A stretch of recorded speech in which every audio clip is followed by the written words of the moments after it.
ಕೆಲವು ಸಿನಿಮಾಗಳು ಯಾವ ತರ ಅಂತಂದ್ರೆ ನಾವು ಎಷ್ಟ್ ಸಲ ನೋಡಿದ್ರು ಕೂಡ ಬೇಜಾರಾಗಲ್ಲ. ಆ ಫಿಲಂಗಳನ್ನ ಪದೇ ಪದೇ ನೋಡ್ತಾ ಇದ್ರು ಕೂಡ ಇನ್ನೂ ಒಂದ್ಸಲಿ ನೋಡ್ಬೇಕು ಅಂತ ಅನಿಸ್ತಾ ಇರುತ್ತೆ. ಅಂತ ಸಿನಿಮಾಗಳ ಬಗ್ಗೆ ಈ ಒಂದು ವಿಡಿಯೋದಲ್ಲಿ ತಿಳಿಸ್ಕೊಡ್ತೀನಿ. ಸೊ ವಿಡಿಯೋನ ಕೊನೆ ತನಕ ನೋಡಿ. ಇಷ್ಟ ಆದ್ರೆ ಮಾತ್ರ ಚಾನಲ್ಗೆ ಸಬ್ಸ್ಕ್ರೈಬ್ ಮಾಡ್ಕೊಳ್ಳಿ.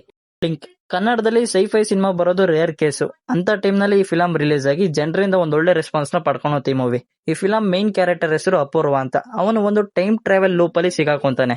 ಲೂಪ್ ಇಂದ ಈಚೆ ಬರ್ತಾನ, ಅವನ್ ಯಾಕೆ ಸಿಗಾಕೊಂಡ? ಸೊ ಇದೆಲ್ಲ ನೀವು ಫಿಲಂ ನೋಡೇ ತಿಳ್ಕೊಬೇಕಾಗುತ್ತೆ.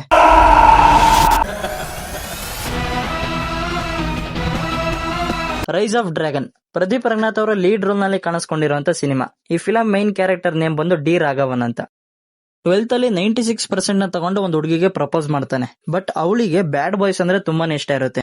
ಆದ್ರೆ ನಾವು ಹೀರೋ ಗುಡ್ ಬಾಯ್ ಆಗಿರೋದ್ರಿಂದ ಬ್ಯಾಡ್ ಬಾಯ್ಸ್ ಆಗಿ ಟರ್ನ್ ಆಗ್ಬೇಕು ಅಂತ ಡಿಸೈಡ್ ಆಗ್ತಾನೆ. ಇಲ್ಲಿಗೆ ಡಿಗ್ರಿ ಕಾಲೇಜಿಗೆ ಬಂದಾದ್ಮೇಲೆ ಡಿ ರಾಘವನ್ ಬ್ಯಾಡ್ ಬಾಯ್ ಆಗಿ ಟರ್ನ್ ಆಗ್ತಾನೆ.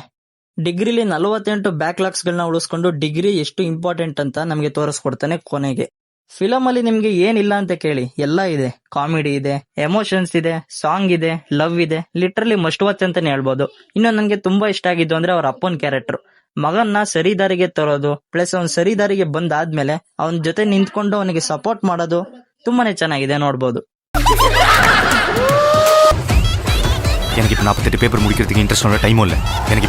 ಪ್ರೇಮಲು ಇದು ಮಲಯಾಳಂ ಸಿನಿಮಾ. ಕಥೆಯ ಮುಖ್ಯಧಾರಿಗಳಾದಂತಹ ರೀನು ಅಂಡ್ ಸಚಿನ್ ಓದೋದಕ್ಕೋಸ್ಕರ ಹೈದರಾಬಾದ್ಗೆ ಬರ್ತಾನೆ. ರೀನುಗೆ ಕಾರ್ಪೊರೇಟ್ ಸೆಕ್ಟರ್ ಅಲ್ಲಿ ಜಾಬ್ ಸಿಕ್ಕಿರುತ್ತೆ, ಅದಕ್ಕೋಸ್ಕರ ಹೈದರಾಬಾದ್ಗೆ ಬರ್ತಾಳೆ. ಇಬ್ರು ಕೂಡ ಕೊನೆಗೂ ಹೇಗೋ ಮೀಟ್ ಆಗ್ತಾರೆ. ಇವ್ರು ಮೀಟ್ ಆದ್ಮೇಲೆ ಕೊನೆ ಇವ್ರ ಜರ್ನಿ ಹೇಗಿರುತ್ತೆ, ನಮ್ಮ ಸಚಿನ್ಗೆ ರೀನು ಮೇಲೆ ಲವ್ ಆಗುತ್ತೆ. ಸೊ ಅದು ಅವಳು ಒಪ್ಕೊಂತಾಳ. ಸೊ ಸಿನಿಮಾ ಚೆನ್ನಾಗಿದೆ, ಒಂದೊಳ್ಳೆ ಲವ್ ಫಿಲಂ ಅಂತಾನೆ ಹೇಳ್ಬೋದು.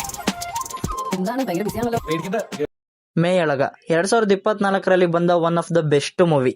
ಸಿನಿಮಾದ ಒಂದ್ಲೈನ್ ವಿಚಾರಕ್ಕೆ ಬಂದ್ರೆ, ಸಿನಿಮಾದ ಮೈನ್ ಕ್ಯಾರೆಕ್ಟರ್ ಆದಂತ ಅರುಣ್ ಕಾರಣಾಂತರಗಳಿಂದ ತನ್ನ ಫ್ಯಾಮಿಲಿ ಜೊತೆ ಬೇರೆ ಊರಿಗೆ ಟ್ರಾನ್ಸ್ಫರ್ ಆಗ್ತಾನೆ. ಸ್ವಲ್ಪ ವರ್ಷ ಆದ್ಮೇಲೆ ತಮ್ಮ ಸಂಬಂಧಿಕರಲ್ಲಿ ಯಾರ್ದೋ ಮದ್ವೆ ಇರುತ್ತೆ ಅಂತ ವಾಪಸ್ ಅದೇ ಊರಿಗೆ ಬರ್ತಾನೆ. ಆ ಮದ್ವೆಯಲ್ಲಿ ಅರುಣ್ಗೆ ಯಾರು ಅಂತಾನೆ ಗೊತ್ತಿರಲ್ಲ ಅಂತವನೊಬ್ಬ ಪರಿಚಯ ಆಗ್ತಾನೆ. ಆ ಗೊತ್ತಿಲ್ದಲೇ ಇರೋನು ಅರುಣ್ಗೆ ಪರಿಚಯ ಆದ್ಮೇಲೆ ಸಿನಿಮಾದ ಸ್ಕ್ರೀನ್ ಪ್ಲೇನೆ ಬದಲಾಗ್ಬಿಡುತ್ತೆ. ಆಡಿಯನ್ಸಿಗೆ ಒಂಥರ ಆರ್ಟಿಗೆ ಟಚ್ ಆಗ್ಬೇಕು ಆ ತರ ಸ್ಕ್ರೀನ್ ಪ್ಲೇ, ಸ್ಟೋರಿ, ಕಾರ್ತಿಕ್ ಅವ್ರ ಆಕ್ಟಿಂಗು ಲಿಟ್ರಲಿ ಚೆನ್ನಾಗಿದೆ. ಸಿನಿಮಾ ಅಂತ ನೋಡ್ಲೇಬೇಕು. One of my most favorite films in this entire decade is Mayalagam. It is magical cinema. This is magic. Oh, this is something else. This to touch that moment. ಇನ್ನೇನೋ video ಕೊನೆ ಹಂತದಲ್ಲಿದ್ದೀವಿ. ಇನ್ನೊಂದು cinema ಉಳ್ಕೊಂಡಿದೆ, ಅದೇ ಕೈದಿ. ಈ film ನ direction ಮಾಡಿರೋದು ಲೋಕೇಶ್ ಕನಗರಾಜ್ ಅವರು, lead role ನಲ್ಲಿ act ಮಾಡಿರೋದು ಕಾರ್ತಿಕ್ ಅವರು. ಈ ಫಿಲಂ LCOಗೆ ಮೈನ್ ಬೇಸ್ ಫಿಲಂ ಅಂತಾನೆ ಹೇಳ್ಬೋದು. ಈ ಫಿಲಂ ಒನ್ಲೈನ್ ಸ್ಟೋರಿ ವಿಚಾರಕ್ಕೆ ಬಂದ್ರೆ 24 ಗಂಟೆ ಒಳಗಡೆ ನಡೆಯುವಂತ ಒಂದು ಸ್ಟೋರಿ. ಕಮಿಷನರ್ ಆಫೀಸ್ ಅಲ್ಲಿ ಡ್ರಗ್ಸ್ ಮತ್ತೆ ಅದಕ್ಕೆ ಸಂಬಂಧಪಟ್ಟ ಅಂತ ಗ್ಯಾಂಗ್ ನ ಸೀಸ್ ಮಾಡಿ ಅರೆಸ್ಟ್ ಮಾಡಿದ್ದಾರೆ. ಅಂಡ್ ಅವರನ್ನ ಈಚೆಗಡೆ ಕರ್ಕೊಂಡ್ ಬರ್ಬೇಕು ಅಂತ ಇನ್ನೊಂದು ಗ್ಯಾಂಗ್ ಅಟ್ಯಾಕ್ ಮಾಡ್ತಾ ಇದೆ.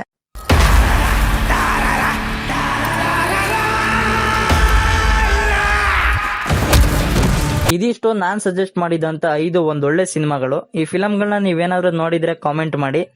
ಇಲ್ಲ ನಾವು ಆಲ್ರೆಡಿ ಈ ಫಿಲಂಗಳನ್ನ ನೋಡಿದೀವಿ, ನಮ್ಗೆ ಬೇರೆ ಫಿಲಂ ಬಗ್ಗೆ ಸಜೆಸ್ಟ್ ಮಾಡಿ ಅಂತ ಅಂದ್ರೆ ನೆಕ್ಸ್ಟ್ ಇನ್ನೊಂದು ವಿಡಿಯೋ ಮಾಡ್ತೀನಿ. ಅದರಲ್ಲಿ 10 ಸಿನಿಮಾಗಳ ಬಗ್ಗೆ ತಿಳಿಸ್ಕೊಡ್ತೀನಿ. ಅದಕ್ಕೂ ಮುಂಚೆ ಈ ವಿಡಿಯೋ ಜಾಸ್ತಿ ಜನಕ್ಕೆ ರೀಚ್ ಆಗ್ಬೇಕು ಅಂದ್ರೆ ಈ ವಿಡಿಯೋಗೆ ಲೈಕ್ ಕೊಡಿ. ಸೊ ಚಾನಲ್ಗೆ ಸಬ್ಸ್ಕ್ರೈಬ್ ಮಾಡ್ಕೊಂಡಿಲ್ಲ ಅಂದ್ರೆ ಸಬ್ಸ್ಕ್ರೈಬ್ ಮಾಡ್ಕೊಳ್ಳಿ. ನೆಕ್ಸ್ಟ್ ವಿಡಿಯೋದಲ್ಲಿ ಸಿಗೋಣ. Take care, bye bye.